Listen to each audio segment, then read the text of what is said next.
Good morning, everyone. First off, thank you for having me. Ginger, great pipes. You're a great singer. That was very nicely done.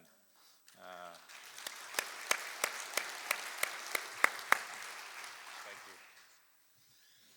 So I'm not going to take a full hour. When I ran an investigative squad back in the day, we used to do a lot of surveillance. I ran a gang squad for years, and my guys and gals used to call me Thimble Bladder, and that was for good reason. So I will not talk to you for an hour.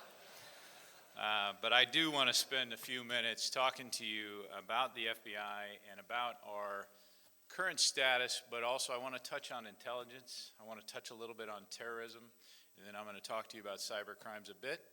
And then I'm going to take on a bit of a controversial topic. I don't know if, depending on the audience, I can get different reactions, but it's the going dark debate. For us and for the U.S. government as a whole, I believe it's a very important dialogue that we need to continue to have in our country. But before we get there, I want to talk to you very quickly about the FBI in general. Obviously, we're in a period of transition. You did not get first string. That's why I'm here. Director Comey, former Director Comey, I think he's got a little hearing today, doesn't he? He's got something up in that town they call Crazy Town right now. When I was in Los Angeles back in February of 15, or 16, I guess it was, I received a call from his chief of staff. He said, the director wants you back here to talk to him. That's either very good or very bad, and I'm still trying to figure out which one that was. But he asked me to come back, and so in April of last year, I arrived in Washington, D.C., and began to get immersed in more than I ever wanted to be immersed in back in D.C., and over the next year and few months that I've been there, it's been a wild ride. And I'm certainly sorry that Director Comey is no longer with us. He was a great leader. But the fact is, we're an organization that spans well over 100 years, and we will continue to do what we do best. And I think the key for us is always to remain apolitical. When I spoke a lot to a lot of venues over the years, and every time I'm up on the podium, one thing I always think of, and it's it's deeply embedded in our culture, is that when I walk off this stage, if anybody cares to ask, I want them to ask themselves, is he a Republican or is he a Democrat? Is he an independent? What is he? Because if you're asking yourselves that, then I've done my job properly. And if you can tell what I am, then I am not doing my job properly as an FBI agent. We all have the right to be what we want to be, but when you put on that gun and that badge and those credentials from the FBI, it is an apolitical role, and we feel very strongly about that. So with that, we will continue to do what we've been doing for well over 100 years now, and we will be partners to our state, local, and federal partners, as well as the private sector. So no loss there as far as us as an organization, but certainly I think you'd be much happier having Director Comey here today. But I want to talk to you a little bit about our strategy, and I'm just going to touch on this because this can get a little deep. But what we realized a few years ago is our strategy was way too deep, and it was quite frankly a little bit circuitous in the way we taught it, in the way we looked at it. So we decided, you know what, let's simplify this. And at the end of the day, our mission is simply to uphold the Constitution and protect the people. That is our mission as an organization. We also have a vision, which is to be ahead of the threat through leadership and agility and through integration. Now those sound like just words, but they're very important words for us. And the leadership part is very important. We want to continue to hire the very best people we can, and we want to continue to find, identify, spot, assess, and then ultimately develop the best leaders that we can for this organization. Now that may sound very general. We don't think so. We truly believe in it. Leadership will make an organization or it will break it. And it's not that leadership has to be at the very top. It's got to be throughout the organization. We really have to drive that mentality. And then finally, the agility piece. This is one of the most important pieces today. The most important aspects of all of our jobs. We have threats today that we didn't even dream of 10 years ago, many of us. We will have threats tomorrow that we're not even thinking about yet. And we know that. That's why we have to be agile as an organization, and we have to be agile as a country, and certainly as a government, to protect our citizens, to protect our community, and ultimately to protect our homeland. The intelligence we're collecting today, it's not a problem of a lack of intelligence. It is a problem of how do we ingest, digest, and then disseminate all this intelligence that we're collecting, because the volume of intelligence is increasing every single day, which we are recognizing as an organization necessitates us to think about things differently. How do we get this intelligence and make sense of it and get it out as quickly as possible to make it important for our other partners? We recognize today that we need to hire more data scientists, and we're making Herculean efforts to do so right now. Because intelligence, if it's not shared, is not useful to anybody. It's just sitting there, and we've got that in many places throughout the U.S. government, and we are working hard to ensure that we are getting that intelligence out. Very, very important. Today, to demonstrate quickly about the volume and how that's impacting us. If you think about it, when we made a disruption, whether it was a terrorist case, whether it was a criminal case, or a counterintelligence case, 5-10 years ago, you'd take someone, you'd execute a search warrant, you'd take their device, or you'd just pull them over, you'd get them out into custody however you did so, and they'd have usually one device. It was a cell phone. Today, we arrest someone or disrupt the plot, you have multiple devices that we have to take. And we then have to exploit that, the intelligence and quite frankly the evidence that's off there as well. So it takes a lot more time, and there's a lot more data that is necessary for us to get to, which is causing us to think differently and really to lean forward in this. We need to connect the dots better than we ever have, and that requires more and more innovation. We as an organization currently are wrestling with how do we encourage more innovation. Difficult to do sometimes in federal bureaucracy, but it's amazing some of the people we have out there and some of the brain power we have out there. They just need to find the right channel to get it up so that we can actually action on that innovation. And we're starting to encourage that more and more and more because it's incredibly important for all of us. I'm going to talk to you later about the going dark issue, which will touch on some of these devices that I just talked about. But I want to talk to you quickly about counterterrorism. This is not the main focus of this presentation, but it is very important for us as a country. We're seeing what Europe's going through right now. We're seeing what we've gone through in the past. We have had a very large number of disruptions around this country in the terrorist arena. We've been fortunate to disrupt as many as we have. And every day, we come in, we have morning briefings with the deputy director, myself, and all our seniors, and then we move into a director briefing. And all those briefings are about what's going on in the world today. What do we have? What happened on this case last night? Because there's certain cases, especially terrorism cases, cyber cases, and certain counter-intel cases, we are tracking every single day, whether it's in Mobile, Alabama, whether it's in New York City.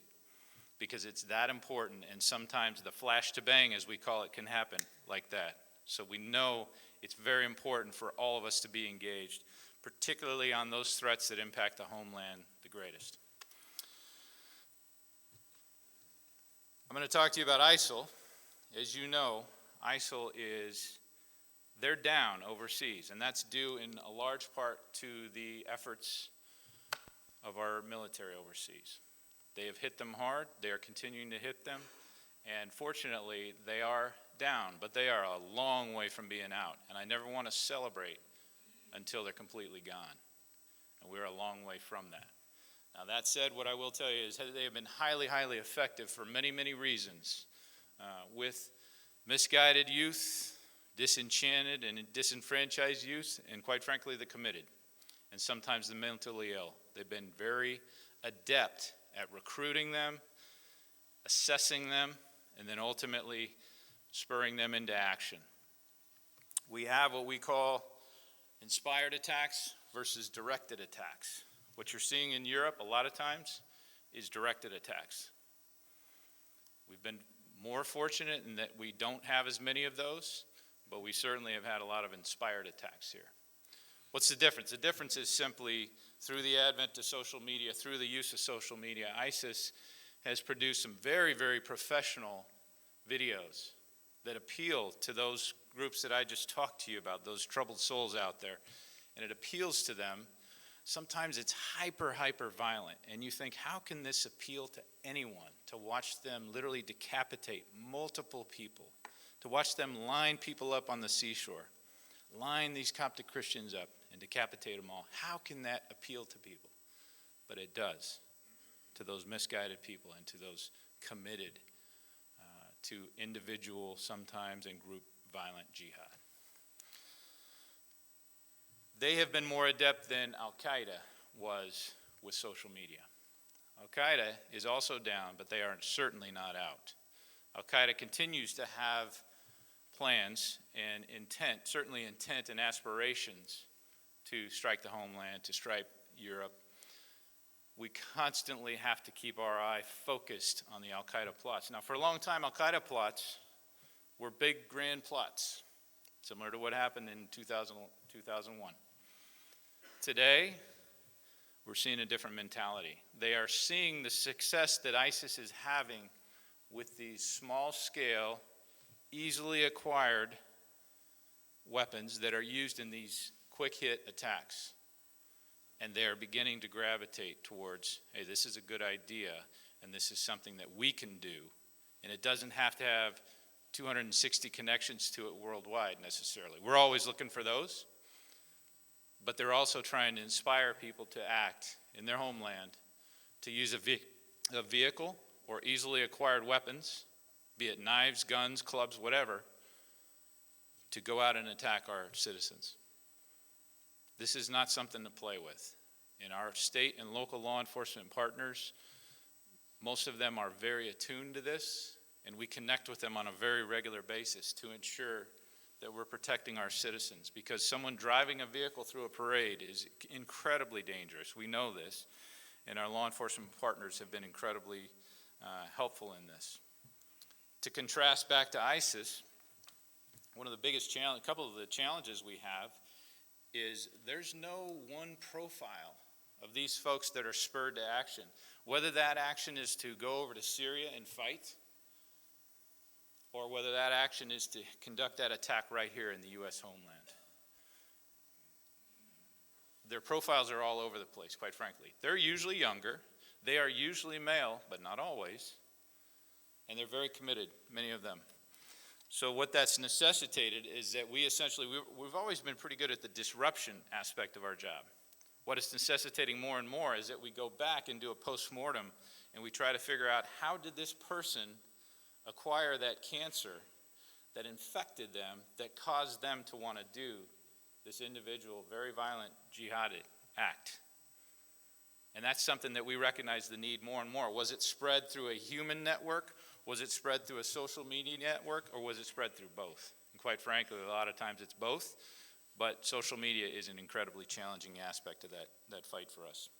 A bit of good news on the social media front is that Twitter has been shutting down accounts as quickly as they find them. They've been good at that. That's been very, very helpful. We've made a lot of progress on the social media front, and it has certainly helped us.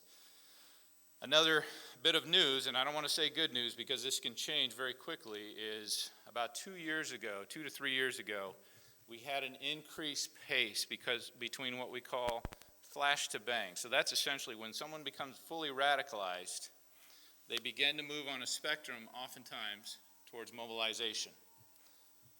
There was a time a few years ago when that timeline was very compressed because of some individuals overseas who were very adept at connecting, assessing, spotting, and quickly spurring them into action. That flash to bang pace moved quickly. And it really caused a lot of challenges for us as the U.S. government to deal with them, to catch up to them.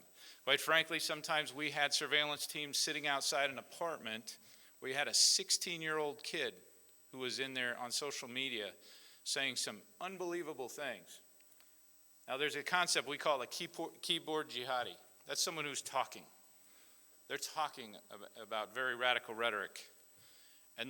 But sometimes you have to find that differentiation between the keyboard person and the actual person that's going to move towards mobilization.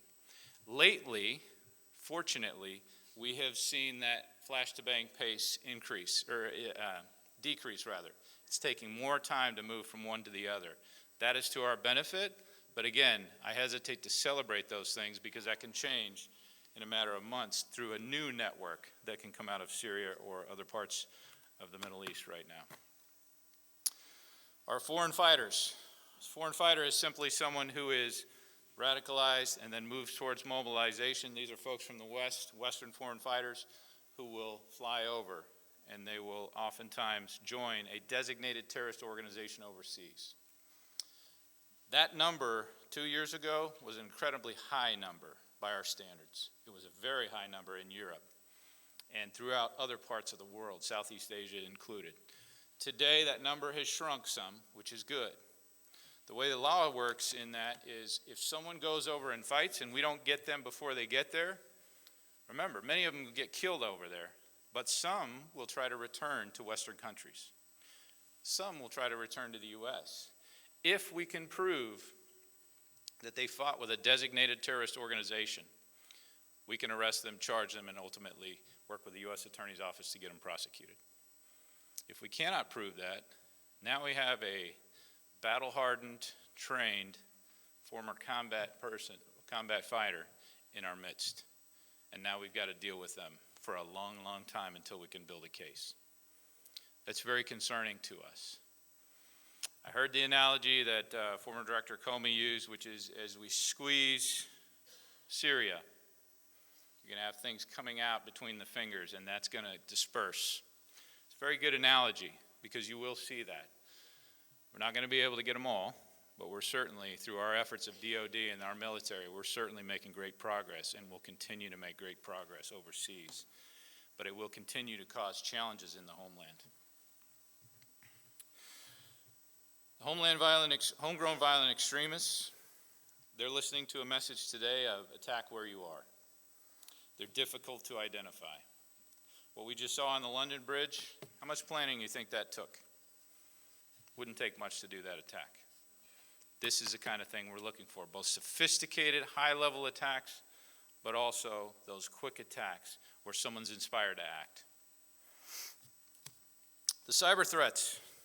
This is where I know I can get over my head in this group. I know that very quickly. I was told today that you start with the basics in the morning and you work up to the very technical group in the afternoon. So I'm glad I started first. As you know, the nation-state actors, many of you know the nation-state actors that we're incredibly concerned with are China, Iran, Russia, and North Korea. Again, every day in these morning briefings we have in the FBI, we are briefed by our counterintelligence side as well as our cyber side, our cyber assistant directors. And they will talk to us about this case that's going on.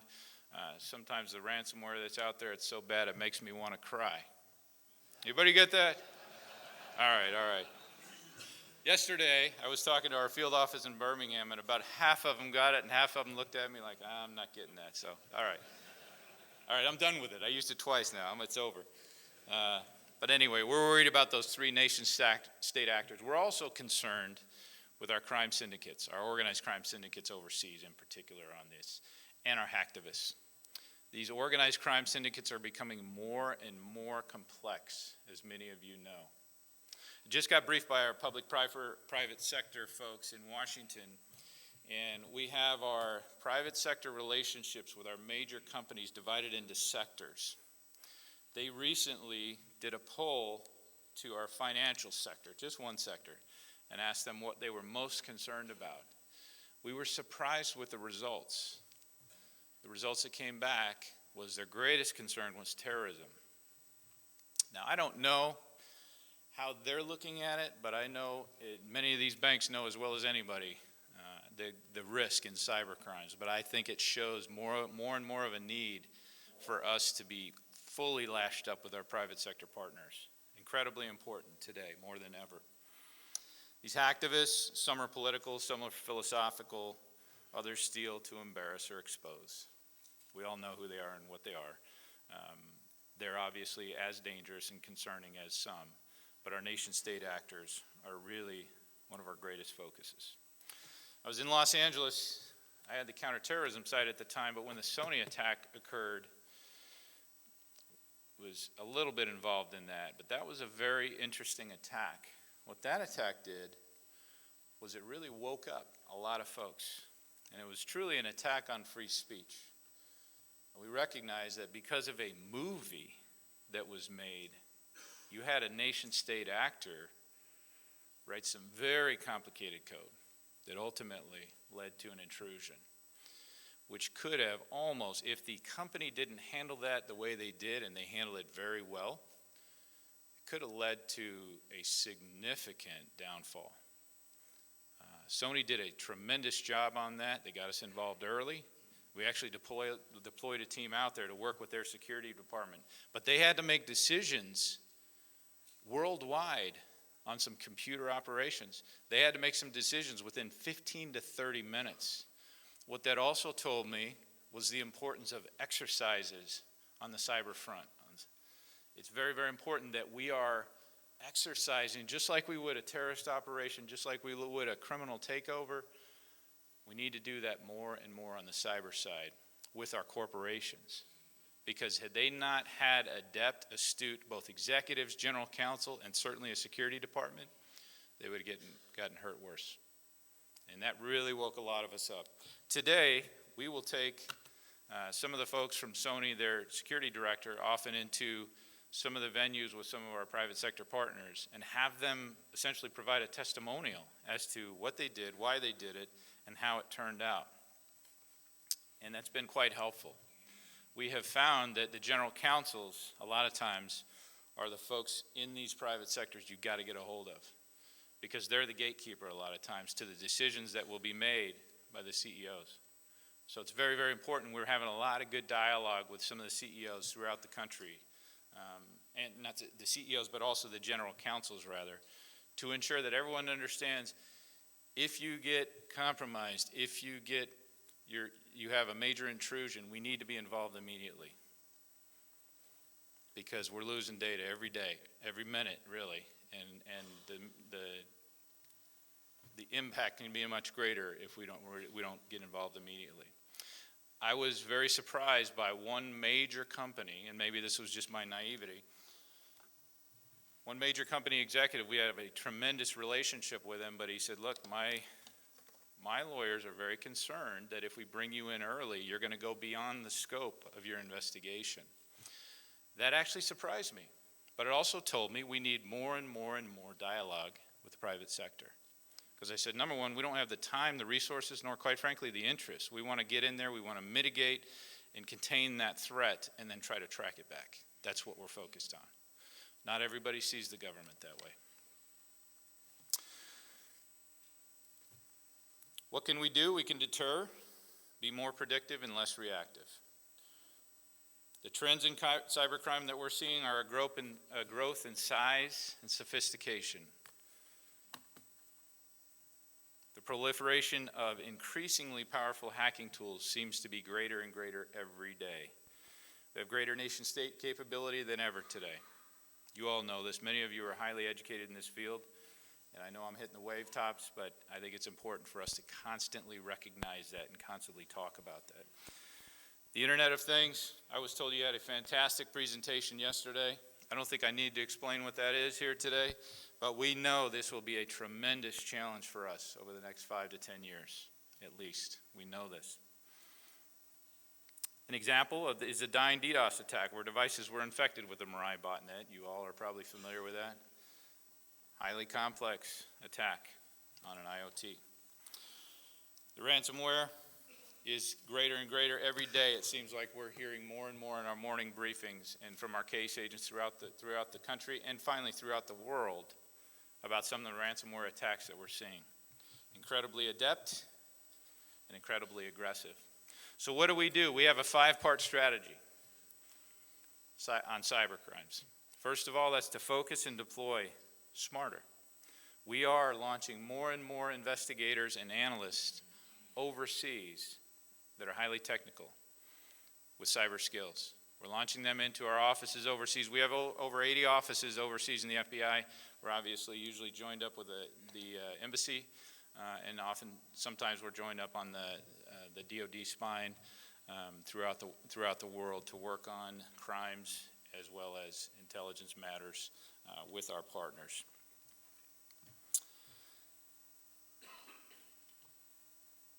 The next thing I want to talk about is Operation Avalanche. Anybody heard of this operation besides FBI people? It was a botnet that had been infecting and operating since 2010, and it had infected over 500,000 computers worldwide. In November of 16, we worked very closely with Germany and the Netherlands, and ultimately with partners in over 40 different countries on this investigation. We were able to make significant progress on this and shut it down. But the damage that was done between 2010 and 2016, it hit over 500,000 computers. That's amazing.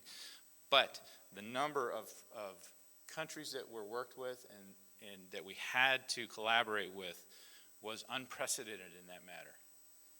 And it just goes to show you the world is flat. We all know that. Steal that from Tom Friedman. And it is more and more a borderless society in cybercrime's arena. The next part of the strategy is countering the threat. How do we do that? The answer is obviously that intelligence I talked to you about, the people that we hire and deploy, and the partnerships. I've hit on those all, but I want to hit on the people. We need to have the right people on board. We need to have fresh ways of thinking, that innovation I discussed with you earlier, and we need to have diversity in our approach. How does that work? How does that look? If you bring in all the folks from the same backgrounds, you're sometimes going to get the same answers. And we recognize every day. The FBI has always hired from very broad, diverse backgrounds. We're trying to hire diversity in general right now because we're very, very concerned that the way our country is more and more diversified, we are not currently properly positioned. We're trying to mirror our community as much as possible. And we believe that's incredibly important. That is now one of our core values. And we will continue to focus on that. But we are also focused on diversity of backgrounds. We need our agents to be great at talking to people, and we need them to work closely with IT specialists and analysts who can stand beside them and, quite frankly, provide guidance sometimes. I will tell you what we don't have is enough STEM grads in this organization. You can hire guys like me all day long. It's much more challenging to hire highly technical, specialized folks in the cyber side of the house because we cannot pay them what the private sector can pay them. When I was in Los Angeles, I had 800 agents. I had over 1,500 staff there total. I had 36 cyber agents. That's it. And I needed double that. I would take them out to talk to industry partners, and I wanted to put them under protective detail as they left. Because I can't pay them $350. I just can't do it. And some of these folks that are leaving, which fortunately, we're very fortunate. We don't have a lot of retention issues, but some of them walk out and make some very good salaries. And it's just not something we can do in the government. So what we've done is appeal to their sense of patriotism. And I will tell you, in the FBI, our attrition problem is actually not much of a problem. We lose 0.06 of our employees on an annual basis, 0.06. Now in the cyber arena, you triple that. But still, that's a very low percentage. But when you have that few investigators and that few cyber technically trained personnel, it's still a lot. It's not because we're giving them easy jobs. Trust me, they're working nights, weekends. A lot of times they're dealing with informants on a regular basis. It's part of their job. And these are very challenging, complex matters at times, but it's because they are committed. And I try to really focus with them that, hey, you can make the money when you leave. Right now, your country needs you. And that's true, and I believe that right down to my bones, that it is all about protection of our country, which will ultimately translate to protection of not only our national secrets, but our business interests, our intellectual property, and on and on and on, and our communities and our family members. But we need them, and fortunately, not many of them leave, and some that have try to come back because they miss that mission of protecting their country. So I'm recruiting right now. How's this going? Anybody out there, any hands? I'm going to move on to the third bucket, is responding to our diverse threats is partnerships. I can't overstate the value of that. We've always done that well in law enforcement. We've had ups and downs, like, it is not like the movies where you walk into the crime scene and you flip your credentials and you say, we'll take it from here, boys and girls. It is not like that. We work hand in hand with our partners in state, local, and federal law enforcement, but also now more than ever in the private sector. We need you. We need each other. We need you to tell us what you need more of from us, recognizing there are limitations, and we have to be careful not to. And when I say you, I know there's a lot of government folks in here, but I also understand there's quite a few private sector partners in here as well. Tell us what we need to do better. I was up in New York recently with Citibank, and I got some very good feedback from them about the timing of these flash messages and how extensive they are, or not as much as they need. Some things we can fix, other things we can't for good reasons. But that's the type of feedback we need from the private sector. It's very, very important. Because if we can assist you, we can work better together. We all want the same thing, to protect your employees and your interests. And our greatest weapon against this threat, I truly believe, it's a number of things. It's certainly innovation. It's certainly aggressive tactics. It's also, quite frankly, changes in some of the laws. But as contrite as it may sound, I think it's unity. And I think it's all of us working together as partners. That unity is built on cooperation between the government and the private sector, and it's built on the idea that standing together, we are smarter and stronger than we could ever be alone. No one person, no agency, certainly no FBI agent or any government agent can attack this and prevent crime, terrorism, cybercrime, whatever it is. None of us can do it alone. Okay, now I'm going to talk about a topic that we call going dark. And I want to set this up quickly. When I was in Los Angeles, we had an attack on December 2nd of 2015 in San Bernardino. And I quickly ran out there, got all my resources out there, and began to work hand in hand with our local partners. I got about a 2-hour presentation on San Bernardino, but I'm not going to do that today. But it's very in-depth on the attacks and everything that occurred in the investigation. But I do want to talk about one aspect of that, and that's the Apple phone. That phone, first of all, I never saw anything so horrific in my life as I did that day. And we had a responsibility to every one of those family members, to every one of those victims. 14 were killed, 22 were injured, many of them severely. But we have a responsibility to do the very best investigation we can do and to protect the integrity of that investigation, regardless of all the media that was going on and all the red herrings that would come up and some of the political things you hear. To us, it's noise, and we try to focus on, we have to protect this investigation today. And we began to work methodically through this. And at one point, we ran into the fact that Saeed Farouk had a phone. Now, the fact pattern, for those lawyers in the room, was actually to our benefit in this case, because the phone belonged to the county. So the county said, take it, it's yours. The problem is we could not get into it. We could not bypass the code, and if we miss the code 10 times, it becomes a brick. So we went to court. There's some things that occurred in between there, but we went to court. And that's when it blew up. Now, that was not the FBI or the U.S. government's opportunity to draw a line in the sand with a technology company and say, this is what this is. What it was, however, was one more piece of evidence. And when I started talking to my folks from day one, I said, we will overturn every single stone in this investigation. If it takes 2 years or 10 years, every one of them we will overturn. And guess what? That phone was just like a house that we needed to search. We executed, I think, 68, 70 search warrants, whatever it was. I don't remember the count right offhand. A number of search warrants. we had to get in to see what was on that phone. It was not a line in the sand. It was, however, something that brought this into the public consciousness.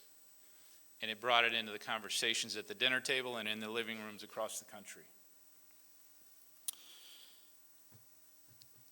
One of the challenges with the going dark issue, and I'll give you a quick example on the terrorism side.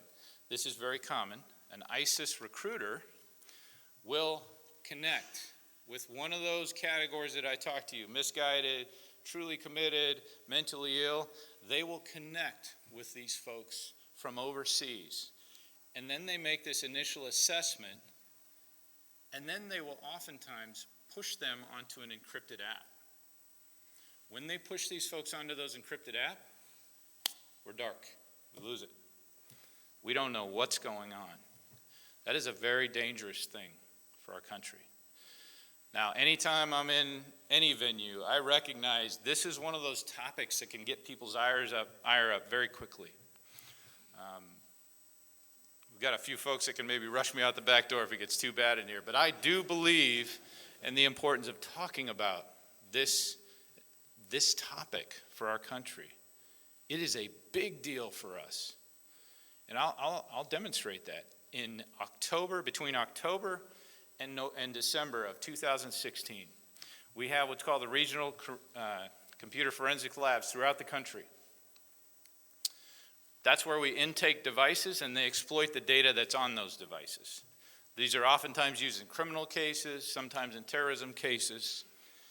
We intake local devices from our local police departments and sheriff's departments and whatnot, other federal agencies. And that's where this group of interagency folks will begin to exploit that data, much of it being evidence.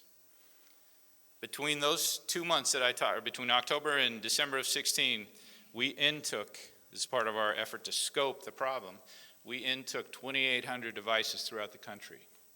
You know how many of those we could not open up? 1,200. This is no joke. This is a big deal for the security and the safety of our country. Now that said, I recognize I look through the lenses of an FBI agent. Not everybody looks through those same lenses, and I'm very cognizant of that. It is a great debate in our country right now, and that's the balance between security and privacy. During this whole debate that was going on publicly during the Apple San Bernardino iPhone issue, there was a lot of public comment on it, a lot of news on it, which did, again, bring it into the consciousness of our citizenry throughout the country, and quite frankly, throughout the world. I thought Director Comey put together a fantastic, very simple letter. And the letter essentially said, look, it should not be the U.S. government that decides where that balance is between privacy and security. It also should not be a public company that depends on revenue. It should be the citizenry, the voters, that determine where that has to be. My concern standing here today is that it's been a while. We are still very focused on it in the U.S. government, and we do work in an interagency environment on this problem.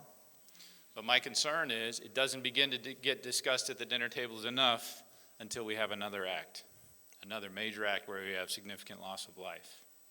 I'm not a doomsday speaker or anything like that, but unfortunately we can tend to have a history of sometimes addressing problems, closing the barn door after the horse got out.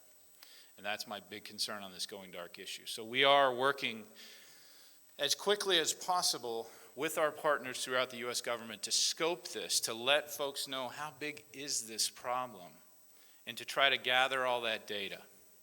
Many of you probably have some of that data, and I would encourage you to make sure you push that whenever you find out that encryption is causing a problem that is concerning for the security and the safety of our country. When I was in Los Angeles, I had a young Indian immigrant special assistant. She was 26, 27 years old, smart as a whip. She was a Berkeley grad, working for the FBI, so I always give her a hard time about that. My daughter's about to go to Berkeley. But I said to her, well, she was talking to me one day on this issue, and she said her friends had been at a conference, and Edward Snowden had Skyped in. And it was a millennial type conference. Of course, I have a very strong view of that. Very strong view.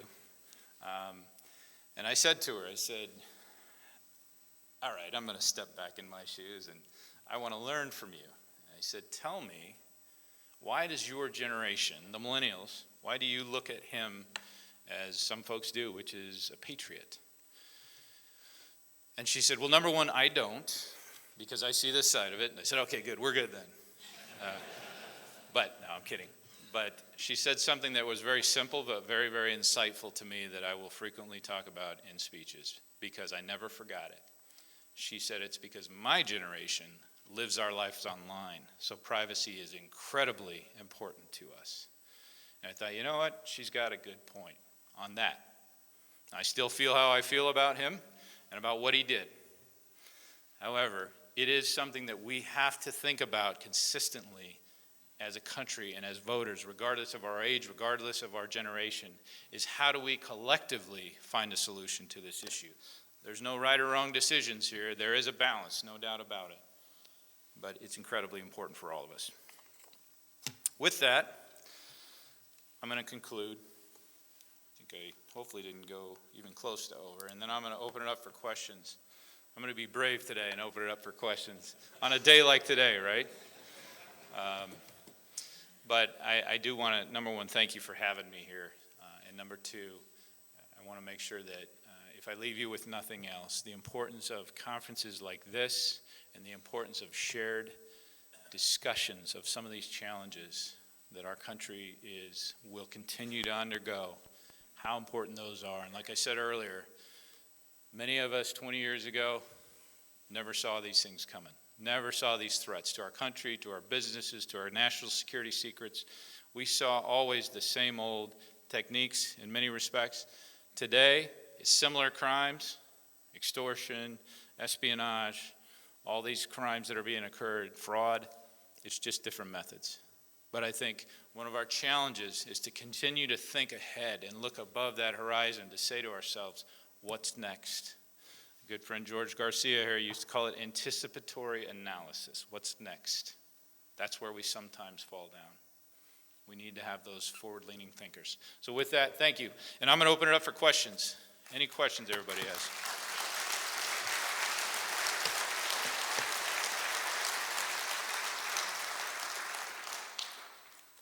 Yes, sir.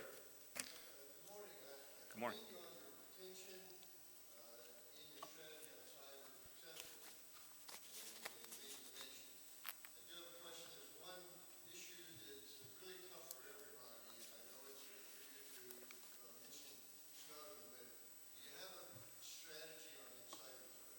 We do. Great question. There's an SAC sitting in here who's the SAC of Birmingham, and I just pulled him up, promoted him to an assistant director. His name is Roger Stanton. If you don't know him, I suggest you do. He's a good man.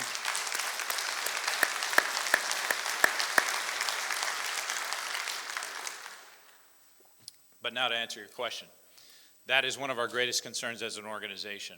We are trying to, number one, we have had an insider threat center for some time, but we've got a ways to go. We know that. And one of the things I talked to Roger about when I recruited him to come back is it's a difficult job because you are dipping into a number of very well-established divisions to include HR, security, inspection, counterintelligence. And so, as you know, just like any bureaucracy, you can have folks that may be a little averse to, hey, why are you getting involved in this? But the fact is, we have connected it. We've built a new database to connect all those facets of the organization to make sure we know what's going on with our employees.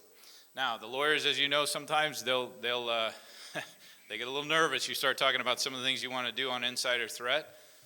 But we are, as a government, it is one of our greatest threats.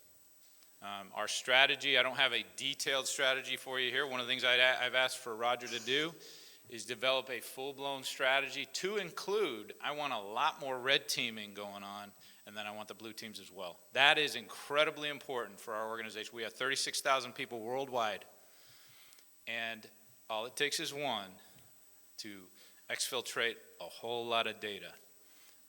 We have recently found some of our sensitive data was very vulnerable. We put a gate on it, and we feel much better. But if I lose sleep over certain things at night, I used to lose sleep a lot over terrorism, still do sometimes. But insider threat is one that until I got here, I didn't fully understand, quite frankly, how vulnerable we were. But I lose sleep over it sometimes, and we are doing everything we can as rapidly as we can to put gates up and lock those gates where they need to be. Yes, sir. First of all, thank you, sir, for your service and thank you for what the FBI does every day. Thank you. Sometimes in the private sector, there could be a perception issue of, I'm having a cyber incident, should I engage the FBI? What does it mean to engage the FBI? How do I engage the FBI? And will I maintain control of the situation or lose control of the situation? Any thoughts or advice on that, sir? Good question, and this is one of the things we're talking to our SACs about constantly is you need to talk to your companies on a very regular basis. You need to talk to the security folks, certainly, but you also need to talk to your general counsels and your CEOs. To answer your question better, the last thing we want to do is re-victimize your company, expose vulnerabilities that we don't want to expose or your company doesn't want to expose. We also want to do everything we can to make sure this doesn't happen to the next company down the street. There's a balance there. And what I would recommend to you, get us involved early. One of the most frustrating things when I was in my previous job in Los Angeles was we would have a major hack, and I'm thinking of one now, and I'm not going to talk about the company, but I hear on the media. First of all, I got briefed on it on a Friday from my agents, and they said they're not letting us in. They said they'll let us in next Tuesday. There's some things that had to happen between Friday and Tuesday. Well, the problem with that is there's a lot going on in there between Friday and Tuesday that we could be working on through the weekend every hour to help that company. But yet I turn on the news that night, and it says the company says they're working with the FBI. That's very frustrating to us. We're not going to out them, of course, but it's incredibly frustrating because they weren't working with us. They had stalled us. I think they needed some top cover at the end of the day, but I would ask that you please get us involved early on. If you have certain concerns, talk to us. Negotiate with us on, hey, I do not want this to get out. We've done that in a number of these cyber cases. We will do everything we can to reach a reasonable solution for both the company but also for the good of the other companies out there. Did I answer it? All right, I will say there is a tendency to batten down the hatches and try to weather it. And that is not a good thing to do in these types of cases. The other thing that we have found in a number of investigations is we will go into a company and say, hey, we have found some indicators that you have an intrusion going on right now, and it's been going on for some time. And oftentimes the company will say, hey, we already found it, we got it. And we'll have to go back to them and say, hey, they're still there. They're still in your networks. So again, it's that concern that the U.S. government's going to come in, the FBI is going to come in, and they're going to go beyond where they should. That is the last thing we have time to do. You just heard the number of cyber agents that we need. No, we're trying to identify, mitigate, contain, and then track back that threat. That's what we're trying to do. And we have no concern or, quite frankly, interest in going beyond that. Yes, sir.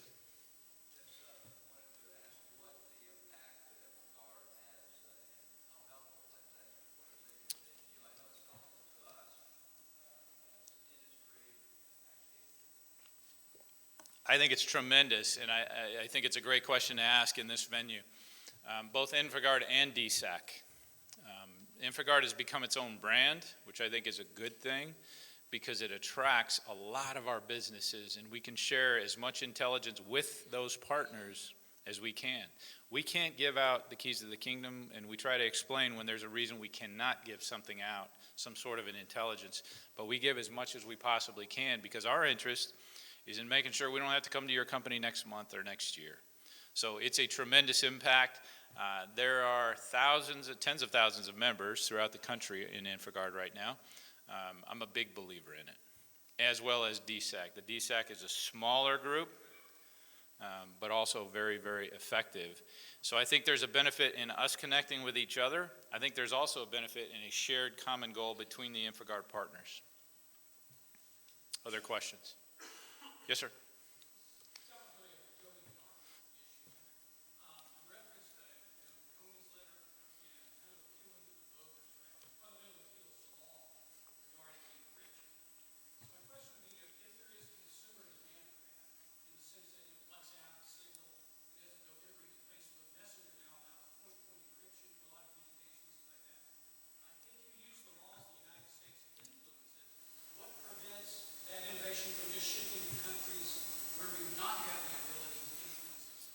That's a great question, and that's what's asked by technology companies often, because with the percentage of wireless devices overseas being made overseas, it comes up all the time. Privately, some of the technology companies will tell you, we need the top cover of legislation. They have the same concern, is if you give it to us or if we assist you, our revenue declines because they'll just go to one of these overseas companies. There's some merit to that argument, no doubt about it. And that's why this is such a complicated issue, incredibly complicated issue. And I don't have a great answer for you at this point. This is why we're trying to put all the minds together. We're meeting with some executives from our technology companies to say, how can we do this? Look, these folks, although they have one mindset on this issue, they've got families, children, grandchildren, wives, husbands, whatever. They've got them as well, and they're concerned with protecting our country and our data as well. So I don't have a great answer for you, but that's exactly why this issue has got to be, number one, better scoped, but we've got to begin to unpack it piece by piece. I will tell you, some of our foreign partners, and we're working with them more and more every day, particularly the Five Eyes, which is the UK, Canada, New Zealand, the Australians, and us. We work together on a daily basis in so many forums, so many venues, because of this flat world we have. And even other countries are having many of the similar challenges and problems that we're having today. Remember, terrorism doesn't hit us as much as it does many of our countries overseas. Any final questions? Yes, sir. This really isn't a question, it's more, I have a request on you. Do you work with the NSA director at all? I have, let's see, yeah, our director works with him very, very often, yes. Before you leave, you need to go by the NSA desk. Okay. There is an InfoSec poster there that has in the background a couple of eyes that are black around it, and it says, down at the bottom, InfoSec. At the top, it says, keep talking, we're listening. The guys around here, since it's coming from the NSA, we're wondering, is that a warning or a request? You need to pick up that poster and take it home. You're right, that wasn't a question, but I liked it. I'm just glad it didn't say FBI back there. But I will tell you this, NSA has taken a beating over the years. NSA does a lot to keep our country safe, a lot. So I always try to stick up for our partners in that regard. They do a tremendous job in many respects. Okay? With that, I'm going to let you go because I'm worried someone's going to jump up and start asking me Clinton email questions. All right?